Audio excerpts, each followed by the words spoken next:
School முடிச்சுட்டு ஆளுக்கு ஒரு ஒரு ஊர்ல படிக்க போயிட்டு வேற வேற ஊர்ல வேற வேற காலேஜ்ல படிச்சுக்கிட்டு இருந்தாலும், எப்போ வீக்கெண்ட்ல மீட் பண்ணாலும், ஸ்கூல் படிக்கும்போது எப்படி இருந்தோமோ, அதே மாதிரி கொஞ்சம் கூட மாறாம, எவ்வளோ முடியுமோ அவ்வளோ கலாய்ச்சு, எவ்வளோ சிரிக்க முடியுமோ அவ்வளோ சிரிச்சு பேசிக்கிட்டு இருக்கிற ஒரு ஃப்ரெண்ட்ஸ் குரூப் என்னோட ஃப்ரெண்ட்ஸ் குரூப்.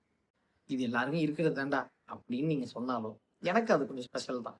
ஒவ்வொரு வாட்டியும் எங்கேயாவது ஊர் சுத்தலாம்னு பிளான் போட்டு, என் வீட்டு வாசல்லயே வந்து எவனாவது ஒருத்தன் என்னை அழைச்சிட்டு போயிடுவான். "ஆனை வரும் பின்னே மணி ஓசை வரும் முன்னேன்னு" கேள்விப்பட்டிருப்பீங்க.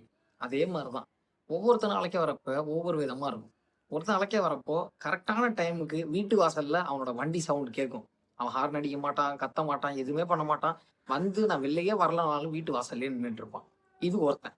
இன்னொருத்தன் என்னமோ தெருவே அவன் பேர்ல இருக்கிற மாதிரி தெருமுனையில திரும்புன உடனே ஹார்ன் அடிக்க ஆரம்பிப்பான். ரூம்குள்ள இருந்தாலும் அந்த சவுண்ட் எனக்கு நல்லா கேட்கும். தெரு முனையிலிருந்து வீட்டு வாசல் வரைக்கும் ஹார்ன் அடிச்சுக்கிட்டே தான் வருவான். வீட்டு வாசல்லயே ஹார்ன் அடிச்சுட்டே தான் நிப்பான். 3வதா இருக்கவன் தான் ஹைலைட். "இதோ வண்டி எடுத்துட்டேன்டா" அப்படின்ட்டு அவசரமா கட் பண்ணுவான். அதுக்கு அர்த்தம் என்னன்னா, "இப்பதான் வீட்ல இருக்கேன். இதுக்கப்புறம் தான் கிளம்பணும். நான் வர்றதுக்கு ஒரு 1/2 மணி நேரம் ஆகும். அதுவரைக்கும் வெயிட் பண்ணு. எங்க போறோம்? எதுக்கு போறோம்? எதுவுமே தெரியாது. வண்டிய எடுத்தோமா, 2 வண்டியில 4 பேரு சும்மா சுத்திக்கிட்டே இருந்தோமா, மறுபடியும் வீட்டுக்கு வந்தோமா, அவ்வளோதான் எங்களோட பிளான்." ஆனாலும் இந்த பிளான்லாம் இப்போ நடக்கல. ஒவ்வொரு வாட்டியும் வீக்கெண்ட் வரும்போது, நான் போயிட்டு அவங்கள பார்க்க மாட்டேன். அவங்களோட ஊர் சுத்த மாட்டேன்.